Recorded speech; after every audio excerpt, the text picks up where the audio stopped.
Did you know that fiber helps protect your kidneys? Fiber helps support your gut and your kidney health. So let's break down the best sources of fiber, how much you need, supplements to consider, and how to add fiber safely to your kidney friendly diet. Fiber helps support kidney health in several ways. One, it helps to feed the good bacteria, which can reduce harmful toxins that the kidneys would otherwise have to filter out.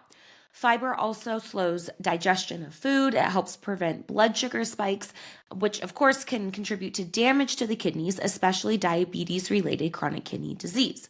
Fiber also helps to lower inflammation in the body, which is linked to slowing kidney disease progression. And also, fiber is super important for heart health.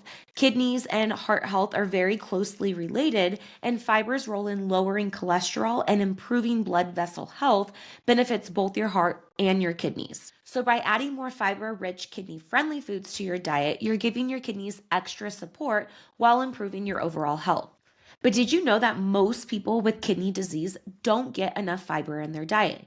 It's recommended that adults get at least 25 to 30 grams of fiber per day.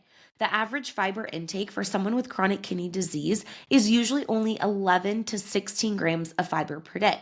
So, why aren't people with chronic kidney disease getting enough fiber? This may be because of a fear of potassium rich foods, which are often great sources of fiber, or because old renal diet recommendations say to eat white grain products over whole grain products.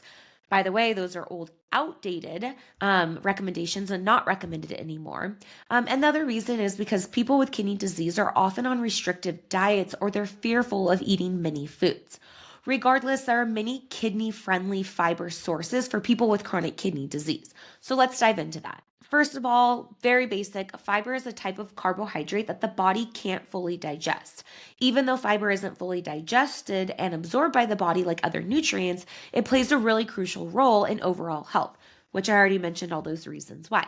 So fiber is going to be found in legumes, whole grains, fruits and veggies, nuts, and seeds. It is only found in plant foods. And these plant foods that are rich in fiber are going to have varying potassium and phosphorus levels. So first of all, let's get phosphorus out of the way. Phosphorus coming from plant foods is very minimally absorbed, only about 30 to 50%. That's compared to higher amounts when it's animal sources of phosphorus and even higher when it's phosphorus additives. So these plant sources of phosphorus that contain fiber, like your whole grains or your nuts and seeds, are much less likely to contribute to high blood phosphorus levels. Now, even though I have this disclaimer in almost every video, it's important to say again, not everyone with kidney disease needs to or should be on a low potassium diet.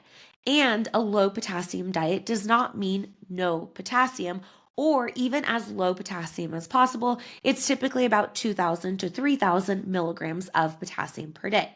Now, since many people with kidney disease, though, do need to follow a lower potassium diet, I want to provide you with fiber sources that are going to be lower in potassium so that this list and this video are relevant to the majority of people with chronic kidney disease. And as I go through this list, please remember that there are much more options than what I list here. All fruits, all veggies, all legumes, all nuts and seeds, and all whole grains are going to contain fiber. Some just more than others, and some contain more potassium than others. So let's dive in. Here are the best food sources of fiber for kidney disease. Let's start with fruit. So these are going to be lower potassium, higher fiber fruit. All of your berries, blueberries, raspberries, strawberries, blackberries, and cranberries, and then apples and pears. For lower potassium, higher fiber veggies, bell pepper, green beans, jicama, sugar snap peas, and cabbage. Some more medium potassium veggies would be carrots, zucchini, and cauliflower. Now the lower potassium, higher fiber whole grains, oats, barley, farro, millet, and bulgur. For lower potassium, higher fiber legumes, chickpeas, green peas, black-eyed peas, fava beans, and mung beans. And low potassium, higher fiber nuts and seeds are going to be chia seeds, ground flax seeds, macadamia nuts, pecans, and walnuts. Again, it doesn't mean that other lower potassium food options aren't good because they don't have as much fiber. For example, cucumbers are a great low potassium veggie and kidney friendly veggie, and they do contain fiber. They just might be on a little bit lower, like 1 to 2 grams per cup instead of 3 to 4 grams per cup. You still want to include these other foods. It all adds up. I'm just focusing on getting a little more bang for your buck so that people have somewhere to start. So, how do you incorporate these kidney friendly, fiber rich foods into your meals and snacks? So, one, they can simply be eaten alone. You can eat an apple or a pear for a snack, or you can have some sliced up bell pepper. Or they can be eaten in combination. You can pair apple with walnuts for a snack. Or for a meal, you could do farro with chickpeas with green beans, and that would be a very fiber rich meal. The next thing you can do is you can add these foods to foods you're already eating. So you can add chia seeds or ground flax seeds to your smoothies, your oats, or yogurt bowls, or you can just simply add more veggies to your meal that you're already eating. And you can choose other products that are made with these foods versus traditional lower fiber options, like pasta made out of chickpeas or a bread or grain product that has chia seeds or flaxseed added to them. Now, while I always recommend starting with a food first approach, it's still important to address fiber supplements. Remember, when you get your fiber from food sources, you get additional benefits from those foods, like lowering blood pressure, lowering your lipid levels, having lower potential renal acid load food, having antioxidants in those foods, having increased satiety with your meals. Most people should be able to get plenty of fiber from their diet alone if they prioritize getting enough fruits, veggies, and other plant foods in their diet.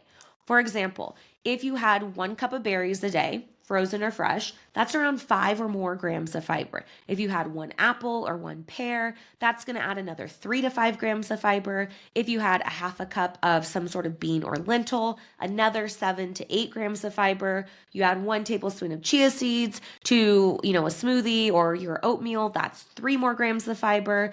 And if you eat 3 to 5 servings of veggies a day, you're going to get 6 to 10 plus grams of fiber from that alone. You can easily get that minimum 25 to 30 grams of fiber per day that way. But even outside of a food first approach, if you want to consider a fiber supplement, here's what you need to know. So for kidney disease and fiber supplements, there are 2 main things to consider. Number 1 is whether you have a fluid restriction or not. And then number 2, what else is added to the supplement. So for example, psyllium husk is a common fiber supplement. It does require that someone increases their fluid intake when they take it as a supplement. So if someone with kidney disease has to restrict fluids, let's say they're on dialysis and they don't urinate, then they may not want to go with psyllium husk as a fiber supplement and go with another source like a wheat dextrin, where it doesn't require you to increase the fluid intake. And then number 2, what else is added to the supplement? Ideally, you want to have a fiber supplement that's just the fiber itself. Unflavored, no added sugar, no artificial sweetener, no dyes, no phosphorus, no potassium. And you want to be cautious of fiber supplements that have like green blends or proprietary blends or antioxidant blends where you don't know how much potassium is in that supplement. So when it comes to the fiber supplement itself, different forms, like I mentioned, psyllium husk, acacia fiber, guar gum, wheat dextrin, inulin, or a blend of different fibers, typically and realistically, any of those could work, especially for people with kidney disease that don't have a fluid restriction. But it's more about then what else is added to it. Again, look for one where it's just the fiber alone, just psyllium husk, just wheat dextrin, just acacia gum, or a blend of those different fibers and doesn't have these other things added. Let's look at a few examples and so you see what I mean.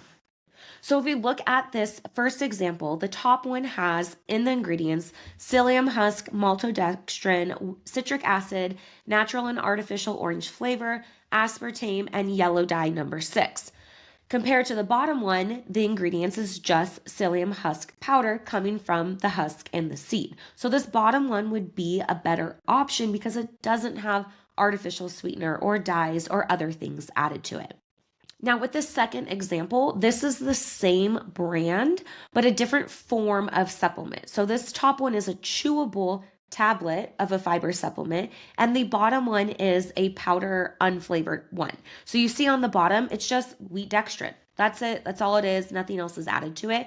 This top one contains sucralose, aspartame, aspartame, potassium, red dye 40, blue, yellow 6. Ultimately, there's artificial sweeteners that are added to it. So I would recommend going with the bottom one instead of the top one. And I just like to point this out. And the reason I don't provide or list any specific brands is because even within the same brand, you can have different formulations or different varieties or different blends or different methods of consuming it where one is okay and one is not. And then another thing I want to point out is that For people with kidney disease, people who may want to avoid a fiber supplement, I already mentioned someone who's on a fluid restriction might not want to take a fiber supplement or might need to take a specific fiber supplement, but also people with gastroparesis or with IBS. So, how do you add fiber to your diet safely? So, number one is you really want to start slow. Gradually increase fiber intake over time to avoid digestive discomfort. You can't go from eating 15 to 20 grams of fiber a day to 35 to 40 grams of fiber a day all of a sudden. You really need to exercise your gut, add it slowly, and work your way up. Number two, you want to stay hydrated. Fiber does need water to work properly, so you don't need to overly hydrate, but you don't want to be dehydrated and then start adding in all this fiber in your diet. The next thing is move and be active. This just helps to promote regular bowel movements and good digestive health. And the next thing is balanced meals. Spread the fiber intake out throughout the day. Don't eat 5 grams for breakfast, 5 grams for lunch, and then have 20 to 30 grams at dinner. That can be a shock to your body and to your GI tract. And then the next thing is just monitor your body. Adjust fiber intake based on how your digestion and your body responds. So to recap the main points here, number one, aim to get more fiber in your diet from whole plant foods. Fruits, veggies, whole grains, legumes, nuts, and seeds. Number two, start slow and work your way up to eating more fiber. If you never eat beans or lentils, don't start with eating a cup of them. Start by just adding 1 to 2 tablespoons to your salad and work your way up.